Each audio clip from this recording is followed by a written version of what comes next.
Okay, so how on earth could a lost philosophical manuscript from the 1670s have anything to say about our crazy, hyper-connected digital lives? It sounds impossible, right? Well, stick around because that's exactly what we're diving into today.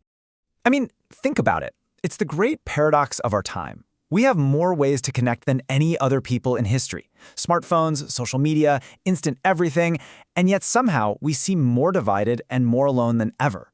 It's like we're all talking past each other, just shouting into the void. So, what's going on? Well, the answer might just be hiding in a really unexpected place. We're talking about a document known as the Manuscript of Apertures. It's this speculative piece, written in the style of the philosopher Spinoza, and for the longest time, everyone thought it was lost. But its ideas, wow, they are shockingly relevant to right now.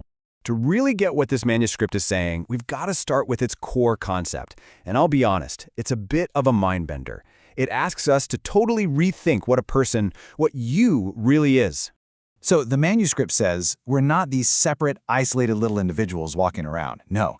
Instead, it wants you to think of yourself as an aperture.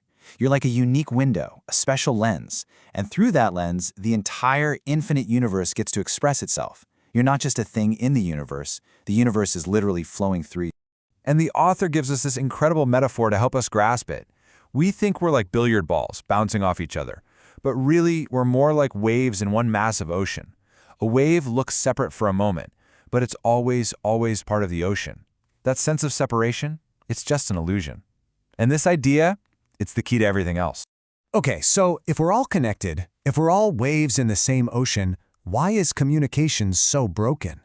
This is where the manuscript gives us its diagnosis. It calls it the bondage of expression. Here's the heart of the problem, according to the manuscript. Most of what we say, post, and share is inadequate. Now, adequate doesn't mean it's dumb. It means it's not coming from a place of clear, rational thinking. Instead, it's all tangled up with our personal baggage, our fears, our knee-jerk emotions, what the text calls passion. And this is wild. The manuscript basically maps out how misinformation goes viral 350 years ago. It's a simple, scary process. Someone says something based on a confused fear.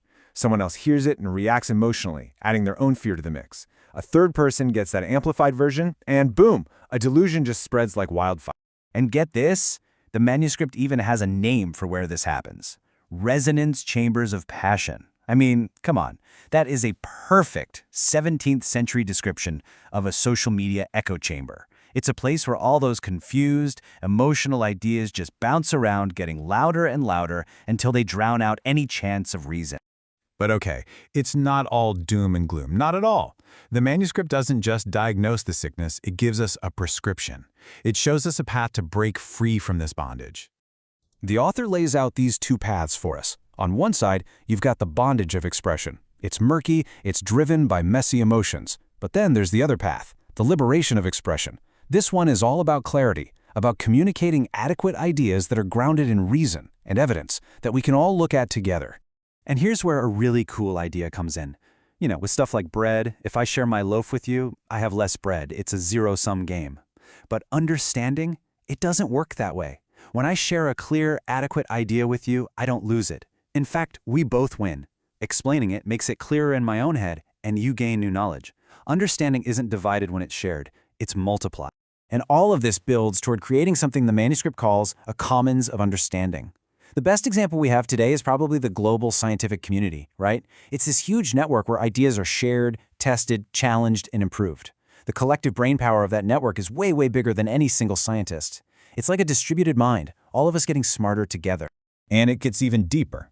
The manuscript doesn't just care about what we're saying, but the very structure of the networks we're saying it in. The shape itself matters. So let's break this down. The author compares two basic types of networks. First, you have a centralized network. Think of a kingdom, with one person at the top making all the calls. It's really efficient for sending a single message out to everyone. But it's terrible at coming up with new ideas, and it's super fragile. Take out the center, and the whole thing falls apart. On the other hand, a decentralized network is messier, but it's way better at generating new insights from all over the place. And it's robust. You can't just take out one piece to destroy it. And this isn't just some abstract theory, you know? It has real-world political teeth. The manuscript points out that tyrants and authoritarians have always been afraid of decentralized groups, like universities or scientific academies, because when people connect and build a commons of understanding, they create a collective intelligence that can challenge and even overcome concentrated power.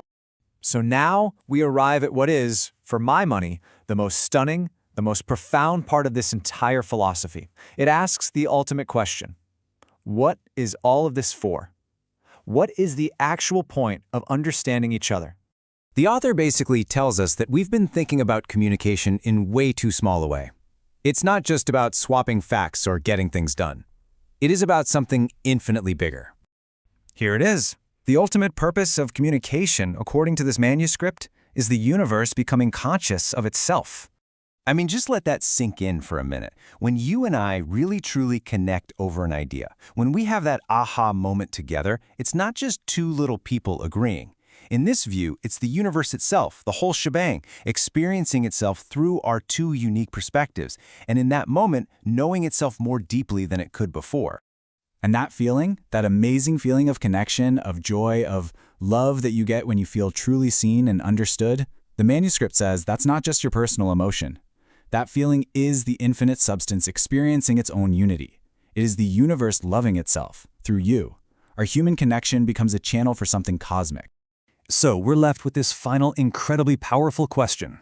If every conversation, every text, every post, every single interaction is a building block in the creation of consciousness itself, what kind of consciousness are we choosing to build?